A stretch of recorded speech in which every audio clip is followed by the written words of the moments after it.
Bien, entonces vamos a continuar con esta otra parte de, pues ya sobre lo que sería propiamente la adicción. Vamos a estar haciendo algunos otros comentarios al respecto. Les recuerdo que si tienen alguna duda, pregunta, comentario, pues la pueden hacer en cualquier momento para que también puedan participar, ¿verdad?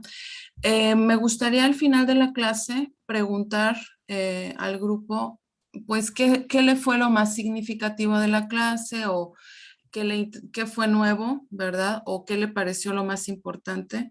Entonces, si quieren, pues, participar al final de la clase, vayan tomando nota de lo que se les parezca interesante y todo para que tengan como, pues, idea de qué fue lo más importante, ¿verdad?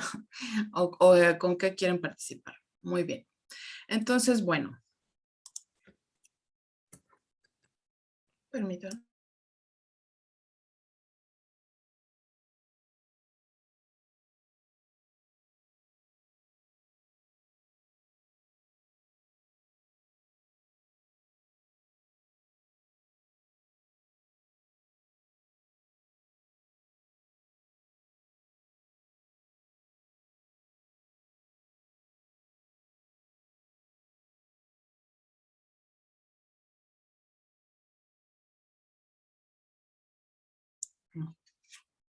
Ok, entonces, em, pues casi todo mundo tenemos alguna noción de lo que es la adicción, ¿verdad?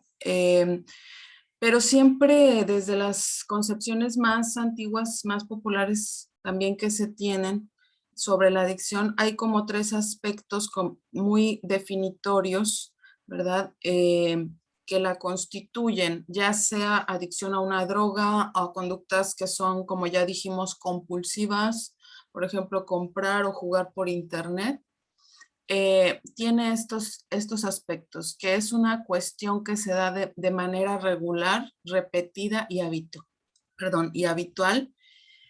que es una cuestión que se da de manera compulsiva, ¿verdad? Las adicciones tienen una cualidad compulsiva y dice, van más allá del control volitivo. Volitivo eh, se comprende que es la parte de la voluntad, ¿verdad? Si nos queda claro, volitivo es referente a la voluntad. Entonces dice, va más allá del control de la voluntad. Es como algo que controla al individuo, más que algo que sea controlado por el individuo, ¿verdad?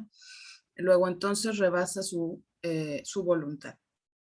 Entonces, el tercer punto es que persiste a pesar de las consecuencias adversas. Todos, probablemente alrededor del sistema de la persona que tiene un problema con el uso de sustancias, sabe las consecuencias adversas, ¿verdad? Que le está provocando. La persona que las consume puede tener diferentes grados de lo que podemos decir conciencia de enfermedad, ¿verdad? Ese término pues hay que tenerlo claro en clínica, ¿no? Eh, conciencia de enfermedad es que tanto el paciente, o como dice la palabra, es consciente de que está enfermo. Ajá. Los pacientes llegan a consulta con grados diferentes de esa conciencia. También se le puede llamar insight, ¿verdad? ¿Qué tanto insight tiene sobre su enfermedad? Es decir, qué tanta mirada hacia adentro, qué tanto darse cuenta, por decirlo así, ¿no? Obviamente, entre mayor conciencia de enfermedad, pues se espera un mayor compromiso con el tratamiento, ¿sí? Un paciente que sabe que está enfermo, lo reconoce, ¿no? Muchas veces las personas adictas han intentado muchas veces dejar de consumir la sustancia.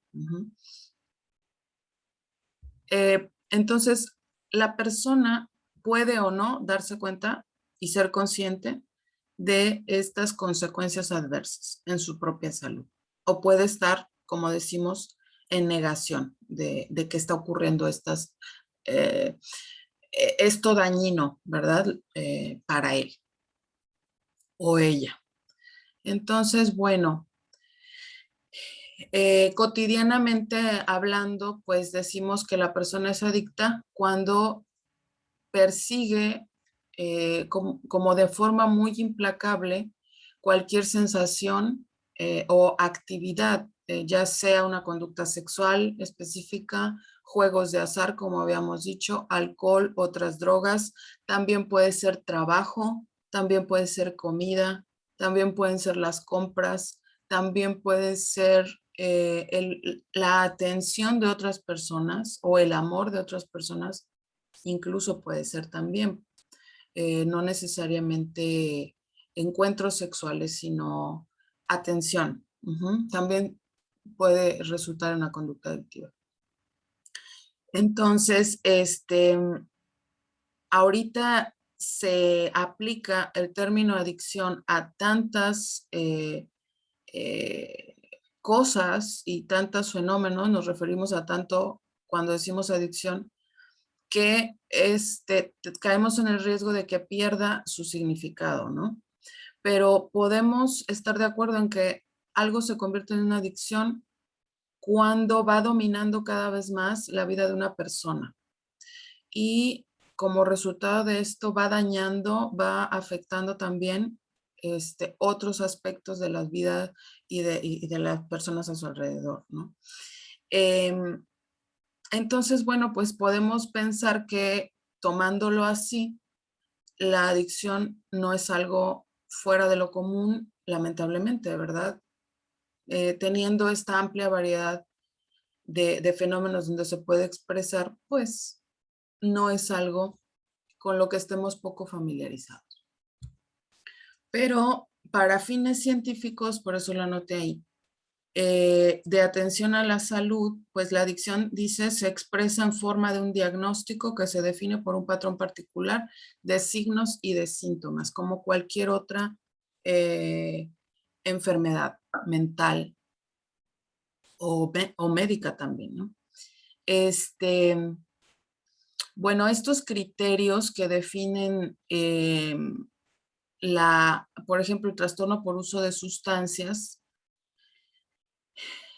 que es el término genérico para llamar a muchos trastornos o a una variedad de trastornos que ya vamos a ver.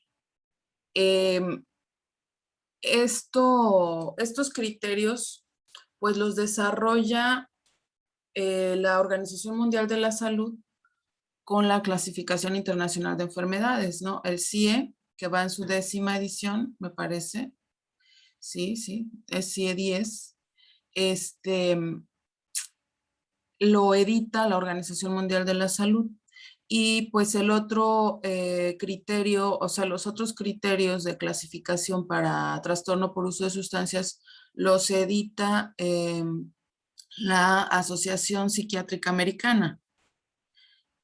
Eh, entonces, bueno, no, es Asociación Psiquiátrica Estadounidense, ¿verdad? Allá, bueno, pues la APA es American Psychiatric Association, ¿no? Entonces, el APA publica el DSM, ¿no? Que es el Manual Diagnóstico y Estadístico de Trastornos Mentales. Desde ahí, como ya dijimos, estos manuales, o bueno, al menos el DSM se revisa más o menos cada 10 años y pues hay que revisar, ¿verdad? ¿Qué es lo que estas clasificaciones proponen para determinar que una persona está teniendo adicción, ¿verdad? Bien, entonces,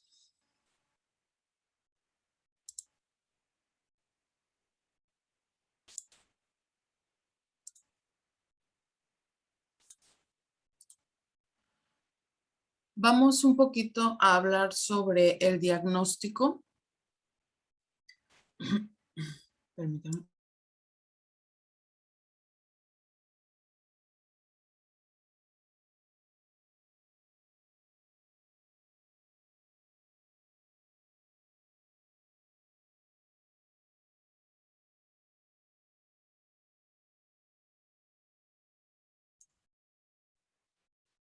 Entonces, bueno, Estas formas de clasificación, como ya dijimos, pues ayudan a los profesionales de la salud em, a dar nombre y dar significado, ¿no? A cada enfermedad. Y es un poquito, por eso puse ahí analogía con la taxonomía biológica, ¿no? Es un poquito como lo que decíamos de ir clasificando las especies, por ejemplo, ¿no?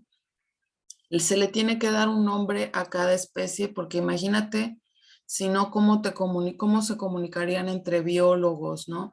Entre botánicos, con toda la variedad de especies que hay. Imagínate tener que estar describiendo cada especie para que te entienda el otro a cuál te refieres. No sé si me explico. Eh, tenemos que abreviar esos procesos, ¿sí? La ciencia es así, pues tiene que abreviar el lenguaje para que dos personas, tres o un conjunto de personas especializadas se comuniquen a otro, como en otro nivel, ¿no? Eh, porque manejan esas taxonomías, o sea, esas clasificaciones, ¿no? Entonces, es un poquito lo que pasa con la biología eh, y las clasificaciones por género, por especie, lo que ocurre también con las enfermedades mentales, ¿no? Entonces, también, si nosotros vemos ese proceso en la biología y vemos que cada vez se va complejizando el compendio de especies que hay, se van descubriendo nuevas cosas, ¿no? Se van agrupando, ajá, nuevas categorías, pues también en las enfermedades mentales, ¿no? También hay un proceso similar donde estas clasificaciones pues se han ido complejizando, se han ido formulando nuevos especificadores para cada problema, trastorno. Entonces, pues bueno, hay que esperar que eso vaya ocurriendo también, ¿no? Porque cada vez se les da más matices a, a lo a lo que se ha publicado, ¿no? Entonces, primero había un único diagnóstico de alcoholismo, o bien también se hablaba de adicción a drogas, ¿no? Y ahorita pues ya se ha diferenciado ese diagnóstico a categorías numerosas y más específicas, ¿no? Entonces, esta parte también hay que tenerla en cuenta de que con los diagnósticos muchas veces las personas difieren de los conceptos y los estereotipos populares que se tienen. Por ejemplo, una persona con esquizofrenia casi siempre en el imaginario está como una persona que tiene personalidad dividida, ¿ah? Y eso es un trastorno disociativo, no es del espectro de la esquizofrenia. Uh-huh. Cuando las personas pensamos en depresión, podemos imaginar siempre a alguien que está triste, ¿verdad? O la clásica señora que está ahí en su cama, ¿verdad? Desamparada, que no quiere hacer nada, con los hombros para abajo, sí, la postura, pues, o sea, con la cabeza entre las manos, ¿no? Estos signos que dices, bueno, están asociados con la depresión, pues porque se ha retratado así por parte de la televisión, por parte de los comerciales, sobre todo pues de medicamentos o de cualquier otra especie, ¿no? Entonces, cuando se presenta el paciente con depresión o con un problema de adicción o cualquier problema mental, muchas veces varían de estos estereotipos, se apartan de esto, ¿no? Hay que tenerlo en cuenta. La tristeza, por ejemplo, es común en la depresión, pero puede a veces no estar presente en un diagnóstico de depresión. A veces la esquizofrenia se puede manifestar más en síntomas negativos, que es lo que la persona deja de hacer, que en lo que la persona hace, síntomas positivos, ¿no? Como alucinar, delirar, ¿verdad? Siempre pensamos en esquizofrenia como eso que está ocurriendo. Y a veces nos encontramos que la persona tiene más síntomas negativos, ¿no? Que ya no siente afecto, por ejemplo, ¿no? Tiene un ánimo muy aplanado, y eso es parte del cuadro, ¿no? Entonces, por eso es importante, pues, estar lo más familiarizados posibles con los diagnósticos, lo cual va ocurriendo, en mi opinión, a medida que va uno viendo pacientes. Es un proceso muy interesante el poder ver al paciente y poder investigar el diagnóstico, el trastorno. No es que vayamos a enterarnos, ¿verdad? Porque pues nosotros ya vamos a ser y nos estamos formando como psicólogos y ya pasan ustedes por una serie de procesos que no tiene cualquier persona que abre el DSM, ¿no? Por primera vez y quiere tratar a alguien. Pues no, ustedes ya tienen esa licencia de ponerse a investigar con cada trastorno que ustedes quieran investigar, ¿verdad? Entonces, en mi opinión, ahí es donde se aprende más porque estás sobre la búsqueda de algo y algo que generalmente te es significativo, ¿sí? En primer lugar, porque pues haces un vínculo con el paciente irremediablemente, lo aprecias de entrada porque de entrada confía en ti, no sé a ustedes, ¿verdad? Pero a mí alguien que confía en mí, ya me siento en un vínculo de entrada, ¿no? Entonces,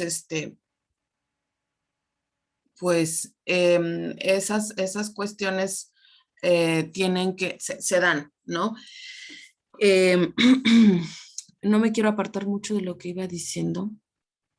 Entonces, bueno, los pacientes son eh, vaya, se presentan de muchas maneras, por decirlo así, ¿no? Eh, y bueno, hay que estudiar. Ah, por eso lo decía, porque les decía que hay que estar investigando, pero que casi siempre es más estimulante y más divertido, incluso cuando hay un proceso de investigación alrededor de un caso clínico, ¿verdad? Si es que les interesa el área clínica y que si quisieran, pues ahora sí que seguirle por aquí, especializarse, ¿no? Entonces, bueno, la adicción no es en sí mismo un diagnóstico, es un concepto, como concepto general, pues abarca una variedad de otras, bueno, ahí dice en la diapositiva, presentaciones individuales, ¿no? Presentaciones personales, por decir así, ¿verdad?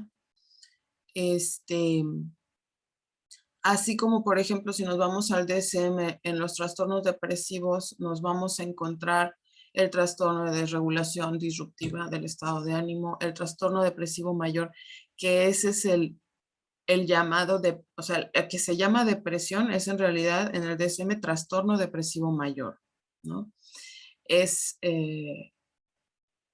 digamos, el más característico de esa, entre comillas, familia de trastornos depresivos. Pero les decía, está también el de desregulación disruptiva del estado de ánimo, la distimia, que es trastorno depresivo persistente, el trastorno disfórico premenstrual también está dentro de los trastornos depresivos. Eh, el que es inducido por sustancias, trastorno depresivo inducido por sustancias, también es otra clasificación. Pueden ser sustancias o medicamentos. Y los trastornos depresivos debido a una afección médica. O sea, toda esa familia tenemos también, ¿no? Eh, Asimismo, también ocurre con las adicciones y ya lo vamos a ver más adelante, ¿no? Pero la adicción involucra muchas dimensiones que pueden estar o no pueden estar en las personas y que varían de persona, obviamente de persona a persona. Entonces, hablando un poco pues del estereotipo de la persona alcohólica, uno casi siempre se imagina un hombre, ¿no? Eh, eh, pues desarreglado, ¿verdad? Tal vez un poco inconsciente, descuidado, ¿no? Que ha perdido tal vez a su familia, que ha perdido tu trabajo, que ha perdido su hogar. Entonces, no es que sea solo un estereotipo. Sí, obviamente existe una población que ya tiene el problema a un nivel severo, ¿verdad? Pero bueno, ya veremos que no solamente se va a presentar de esta manera, ¿no? Permítame.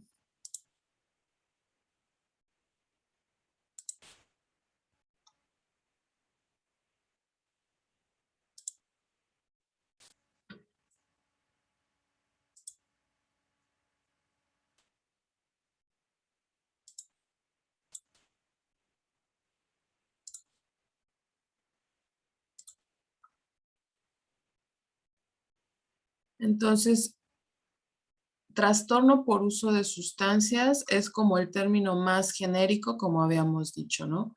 Otros datos son que, por ejemplo, hay una revista que se llama Addiction y es el título, o más bien la revista más antigua en el campo de la adicción, y esta revista se fundó en 1884. Entonces, imagínense, ¿no?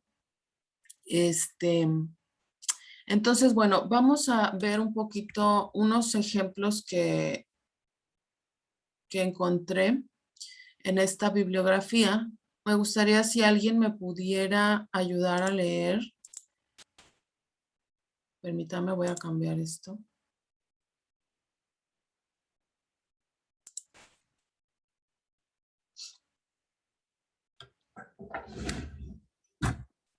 Hay unos ejemplos, ¿no? De casos. No sé si alguien me quiere ayudar a leer para descansar un poco la voz y que también no sea muy monótono.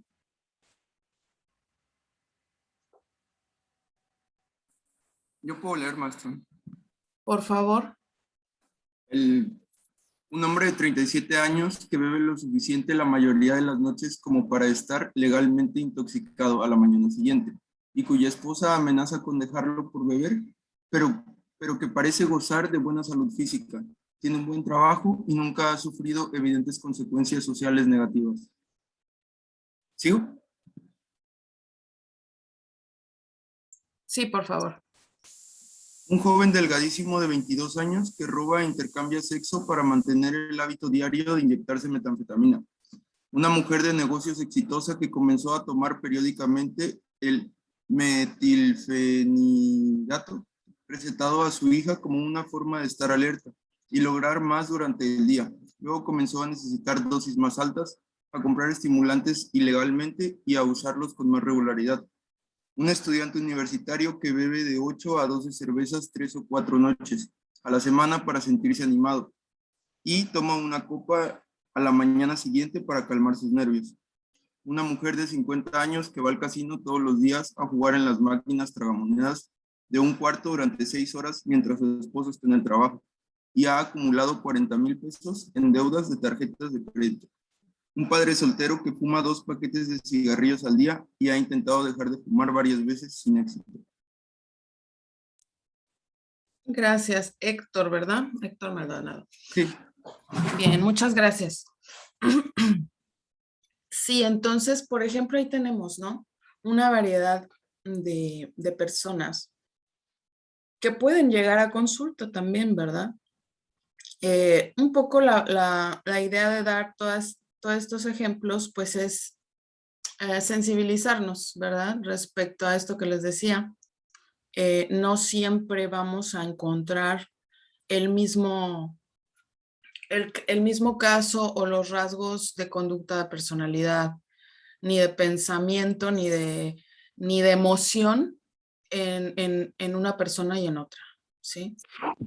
Entonces, bueno, es muy interesante entender que por mucho tiempo, y es lo que vamos a ver ahorita, se pensó que, entre comillas, las personas adictas tenían una personalidad adicta específica y que el principal mecanismo de ellos era la negación.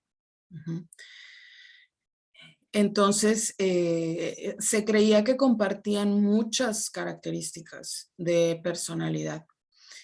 Y aquí podemos ver que no es así. Uh-huh. De hecho, una persona puede ser adicta teniendo cualquier rasgo de personalidad y cualquier otro tipo de trastorno, o no tenerlos, más que el trastorno por uso de sustancias, ¿no? Entonces, bueno, les pediría que nos volviéramos a conectar para, para la segunda parte. Voy a salirme. O no sé si haya algún comentario, pero mejor en la segunda parte. Me voy a salir.